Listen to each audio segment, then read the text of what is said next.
record. All right, welcome. My name's Kirsten Brewer. I'm the Climate Corps Coordinator with Volunteer Maine, and this is the Maine Service Fellows Recruitment Info Session. So our agenda for this evening, I'm going to share a little bit about my organization, Volunteer Maine. Then we'll go into the Maine Service Fellows mission and our purpose for existence. We want to share some of the basics to answer the questions folks might have, the who, what, when, where of the program. We'll share some examples of potential projects that a service fellow might work on, as well as the bigger Resilient Maine program that is funding this initiative. I have a little bit of information about the larger Climate Corps context that this is a part of, and I'm happy to take questions about Climate Corps. I'll share some of the benefits of service that are really important, and we have a little bit to share from one of our current fellows, John Luca, who's a recent Bates graduate. John Luca can't actually join us tonight, but shared some photos and a quote from his service site. And then I have some information about what to expect if you are interested in applying, and can take lots of questions at the end. All right, so a little bit about my organization. I'm with Volunteer Maine. We are also known as the Maine Commission for Community Service. We are overseen by a board of commissioners, 25 board members who are appointed by the governor. This is just a photo of some of our newest commissioners being sworn in last month. Our mission is to foster and inspire community service and volunteerism to address the critical needs in the state of Maine. And we are part of a state government, so my home base is here in Augusta. What is the Maine Service Fellows program? So the Maine Service Fellows program has a mission to provide rural communities in Maine with a resource to address their most critical needs. Another goal is to increase opportunities for college graduates to do a service year and to make a difference locally. We also have a goal to attract and retain people with a passion for public service in Maine. Maine does have the oldest median state, so any early career folks who want to come to Maine or want to stay in Maine for service is a win for us. And also core to all of our programs is strengthening communities by involving residents in those solutions. The program is really community driven. It's not about me and Augusta saying what a community needs, but about a community coming together to work on the project. So the Maine Service Fellows program, a little history. It's very new. The program was created by the legislature in 2022, and to date we've had just 3 fellows who have served.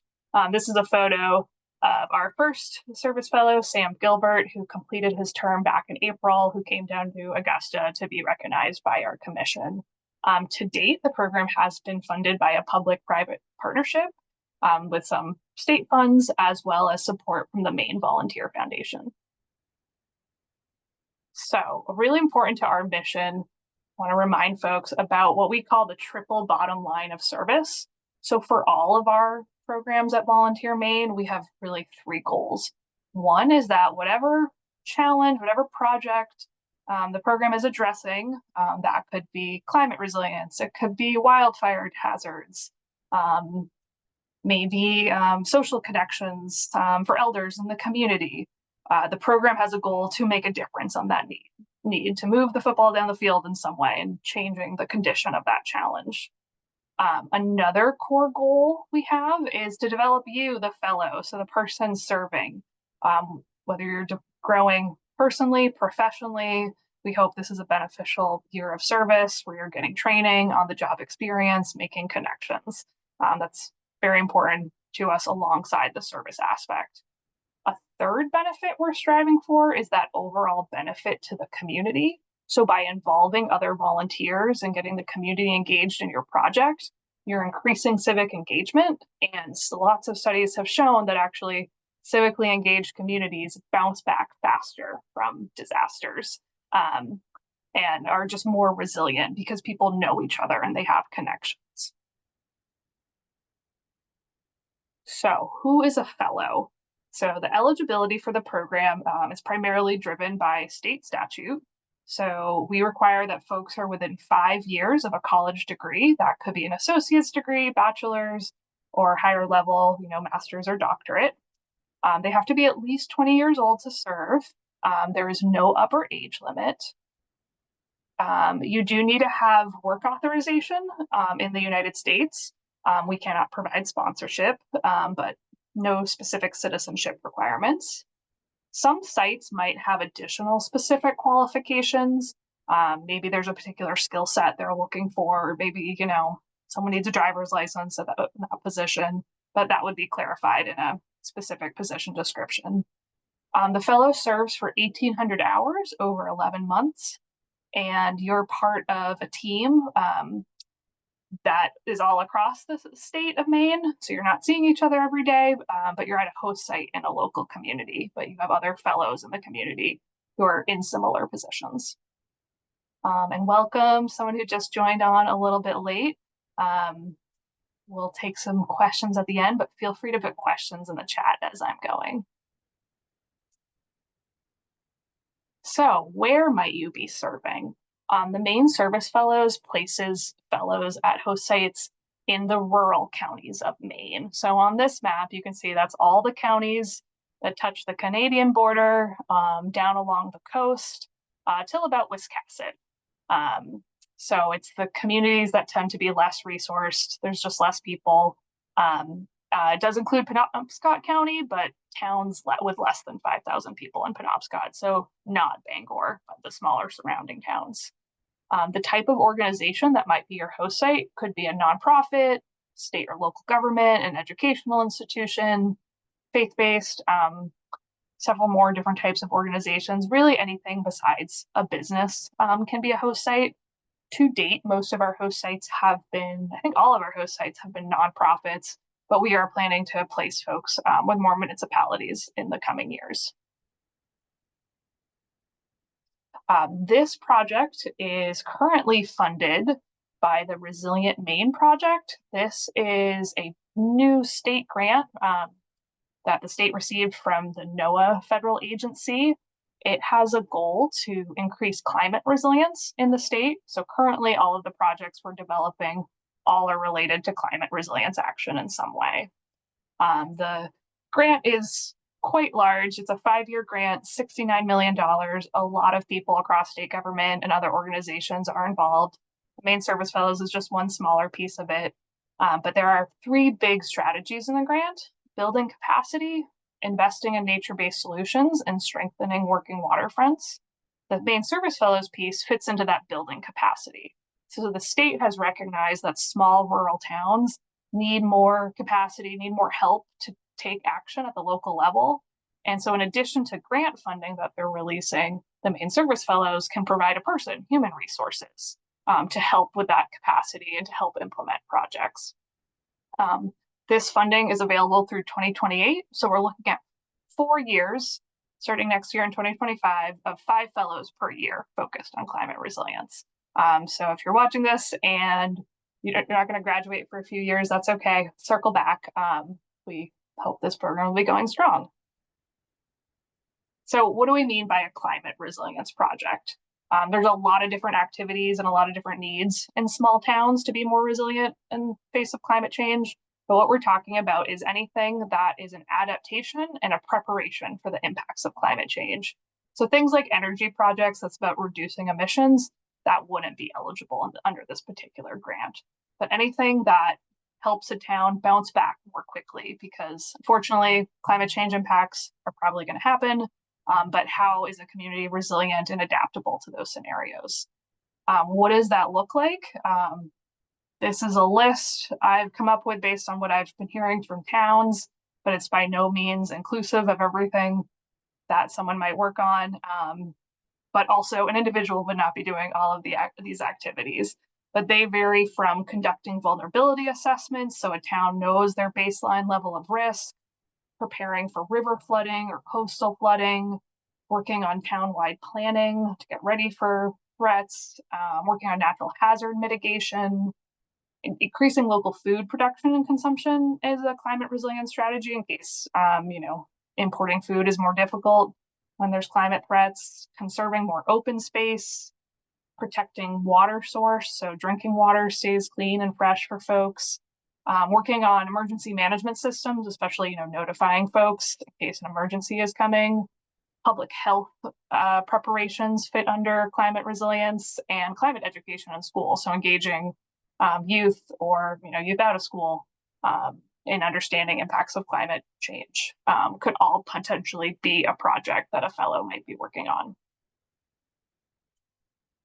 So the fellow service plan, whatever that project is that the town has identified that need, your goal is to add capacity to move that project forward in some way. We do specifically require someone to spend at least 20% of their time, and often it's more, engaging community volunteers or other volunteer organizations in the solution. And that's for a couple of reasons.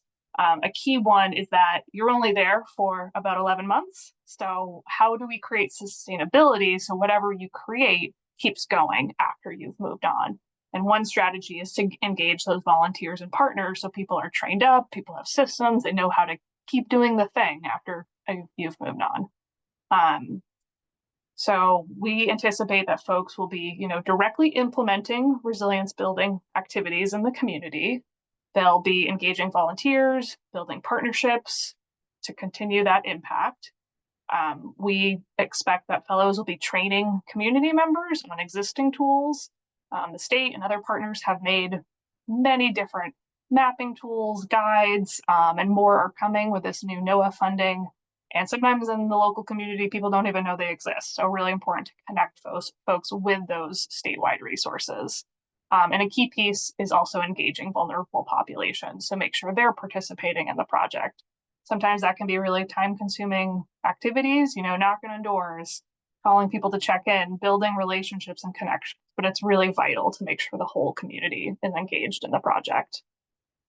One thing that's not in a service plan is this is not like a typical job where you get duties as assigned, or you might take over for a staff member in the town if someone's out on vacation or leave.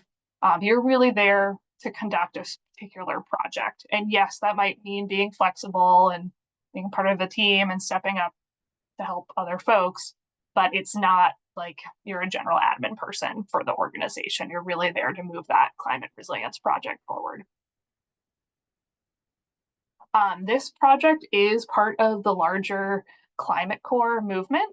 So Maine Service Fellows is a part of the Maine Climate Corps Network, which is another initiative our office runs out of Volunteer Maine. There are 11 programs across Maine that are part of the Climate Corps Network, and they're all contributing to the state's climate action plan in some way.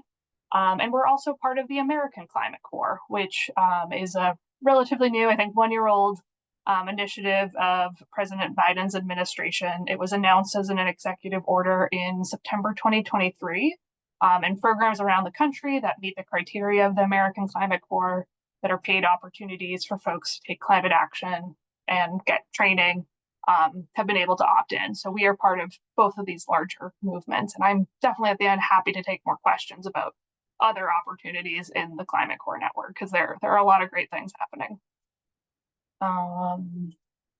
So the benefits for a fellow who serves.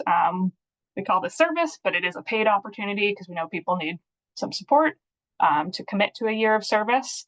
So you will earn a stipend. It is set by the state statute at 212% of the federal poverty line.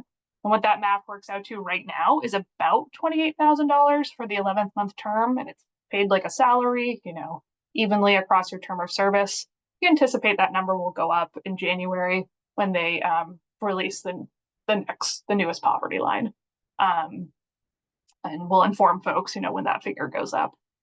You do get other benefits, including, I believe it's 13 holidays, 22 days of paid time off. The member can opt into the health insurance plan that provides no premium for the member.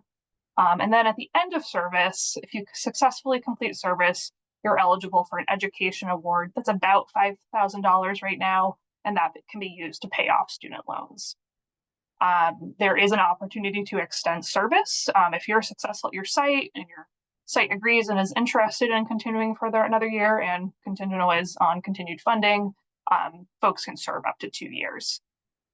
We offer a lot of professional development and encourage fellows to seek out additional professional development. But in addition to our team trainings and meetings, folks get an opportunity to take a workshop. It's about a 7-week online workshop in asset-based community development. You also can earn a micro-credential in volunteer management.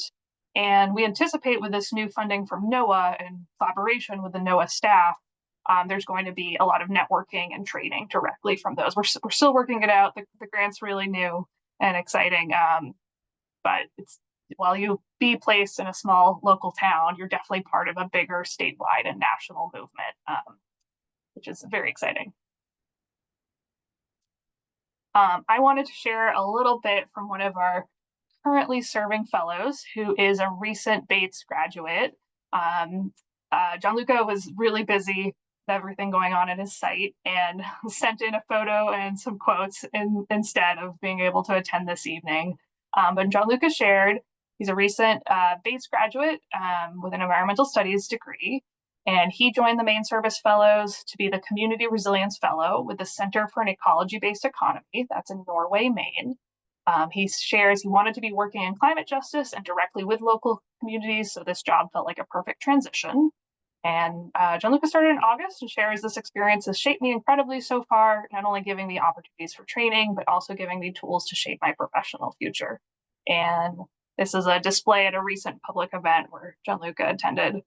And one more picture he shared. I believe the most rewarding part of the program is being able to connect with people and helping them create opportunities to build community resilience that can hopefully be sustained in the future. Working in rural Maine so far has opened the doors to meeting incredible folk, including volunteers at CB, Center for an Ecology-Based Economy. Part of my training is in volunteer management, so here's a picture of the incredible volunteers that I was able to guide and collaborate with in our last CB event. I think this might be an electric school bus. Maybe don't quote me on that, but this event was featuring a lot of electric vehicles to educate folks about them. So pretty cool to see all the volunteers Gianluca was working with. All right, what to expect if you're interested in the program. Oops, skipped ahead. This fall, we're kind of on a shorter timeline because we just received the grant. So we're taking applications now for January starts. We're hoping in future years, we'll start that process a little bit earlier. It'll be summer and into fall when folks will be encouraged to apply. We encourage folks to apply for a specific host site, or they can also put in a general application for the whole program. If you're selected and you meet the criteria, the host site will invite you for an interview. They'll also interview with the Maine Service Fellows program, so we can answer your questions about benefits, training, serving in the program overall. And then if you're accepted, there's a process to complete some onboarding paperwork and to do a fingerprint appointment for a background check. January is when service starts and you'll attend orientation. In the winter and spring, in addition to your service, you'll have an opportunity to do the volunteer management training and the asset-based community development training, which are online opportunities, so a little more flexible during the winter months. In June, the program will come together for a mid-year retreat with all the fellows in person. And then after being back at your site, wrapping up projects in the fall, November, there will be an end of service celebration and you'll be doing some exit paperwork and wrapping things up. So why a service year? Just to leave folks with something to think about. Whether or not you think Maine Service Fellows is the right fit for you, or you want to explore American Climate Corps or AmeriCorps or Peace Corps, definitely want to encourage people to think about this option. I myself was an AmeriCorps alum, and we like to think about it as a year on, not a year off, even though it might be a gap year before you move on to a different professional career. But I think what is special about service years is, yes, it's a job and it's a position with an organization, and maybe, it's an entry-level position into your career. But what's really key is members talk about the support they get from the cohort experience because they're in a team with other fellows, and the support they get from the community where they're serving. There's a lot of opportunities for professional development, training, mentorship, networking. That's all really intentional that we build into the program. And yes, you'll earn some money to pay back student loans, which can be really valuable. And it's a chance to explore careers in climate action in our programs. And fellows truly make a huge difference to a local community and to Maine. It is very important, and I hear a lot from host sites and community members who can't wait to sign up for the program because they really need the support. All right, so we are taking applications now, and positions will start in January. And again, we'll be looking to start next summer for recruitment in 2026 if you're still in school this spring. To stay in touch about future opportunities, I encourage folks to follow us on social media or sign up for our newsletter on our website. And I would love to take any questions if folks have any. And I can stop sharing as well. I'll ask a question. Yeah. How does housing work? Yeah, some sites are able to offer housing. Mm. Some sites are not. So it depends on the community. Um, Sometimes folks are in the community already and they're established. And we really encourage our host sites to try to help out the member in any way with securing housing. Maybe that's renting a room from somebody in the community. Maybe it's someone who has an in-law apartment or an off-season apartment. Um, yeah, so it can be a challenge, and host sites recognize that. And yeah, if someone's moving in from away from outside the community, we're going to work with you to try to uncover every stone to find some suitable housing. Great. I think Camille has a question in the chat. Oh, some examples of host sites. Great question. So our first fellow who finished served with the Sapayak Resilience Committee. It's a community group with the Passamaquoddy tribe up in Sapayak that was doing a lot of energy efficiency programming. So helping that community access energy efficiency grants and resources for homeowners. Our next fellow is serving in Dover Foxcroft. It's a collaborative between a town committee and the nonprofit, similarly doing a lot of energy efficiency work, but primarily being a support person to the Climate Action Committee in the town. Then we've got Gianluca at the Center for Ecology-Based Economy. They're a nonprofit that serves many different rural towns. So Gianluca is helping the town of Norway write their climate action plan, but also going to other small towns and helping them get started with climate action planning. For next January, we have two host sites lined up that we've announced. One is with Cherryfield in Washington County. They've got a river walk committee that's dedicated to revitalizing the river that runs through their downtown. And they would like their fellow to help them with two major projects. One is starting a community science program, so more people are engaged with taking care of the river. And then also doing a lot of interpretation type activities. So making new signage, creating outreach materials. It's actually great if someone had some climate science knowledge, but someone with a strong graphic background and education background would be a great fit for that position. And then one more we've announced, Town of Van Buren. If we look at a map of Maine, they are way up on the tippy top near Canada, but they're doing some really cool, innovative projects there. And they need some help around climate resilience planning, vulnerability assessments. And they've also launched a community garden program, and they need some help coordinating volunteers with that community garden program. Any other questions? I'll ask one more. What are some skills that you feel like fellows develop in this role that would then help them later on in their career? I think a really important skill folks bring and get a chance to develop is initiative and leadership.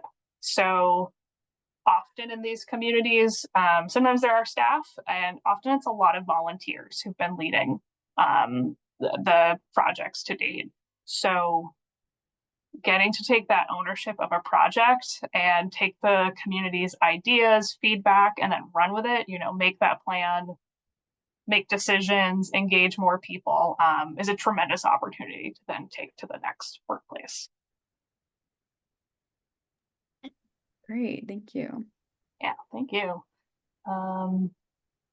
Any other like climate core questions or AmeriCorps questions too? I'm always happy to answer those.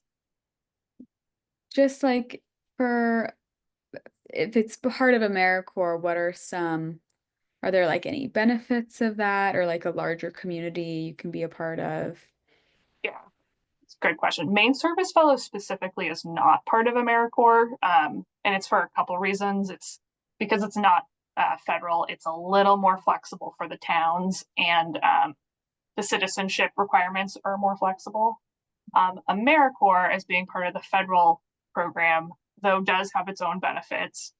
There are many different AmeriCorps programs around the country. They can really vary, like types of activities and the training you can get. But the AmeriCorps members all receive an education award. And it's different than our Service Fellows Award because it can be used for future schooling, so grad school or going back for another degree. AmeriCorps, you can also put your federally backed loans into forbearance while you're in service. And then if you successfully complete service, the interest that accrued is paid off. So that can be a really important benefit for folks if they have loans. There's some new benefits coming out for AmeriCorps, and we think it will apply to our Maine Service Fellows. The feds are still writing the rules, but an AmeriCorps term is going to give you the ability to apply for a federal pathways internship. So right now, to get into those internship programs, you have to be a recent graduate from a higher ed institution, I think within a year or so. And now you can do a term of service, and now that's extended another year. And it's actually a huge benefit for people who don't have a college degree. So they were shut out of those internships. Now, if you don't have a college degree, you can count your AmeriCorps service as sort of an equivalent experience to be eligible for those internships. And once you've done the internship, it's much easier to get federal jobs. So that's an exciting new benefit that's coming out. That's probably like the most universal benefits of AmeriCorps. Each program can be so specific. Yeah. Yeah. Yeah. Very cool. Yeah. Okay. Well, thank you for being my audience member. Yeah, of course. I appreciate it. Yeah. Yeah. Interesting. It's interesting. It's a new program.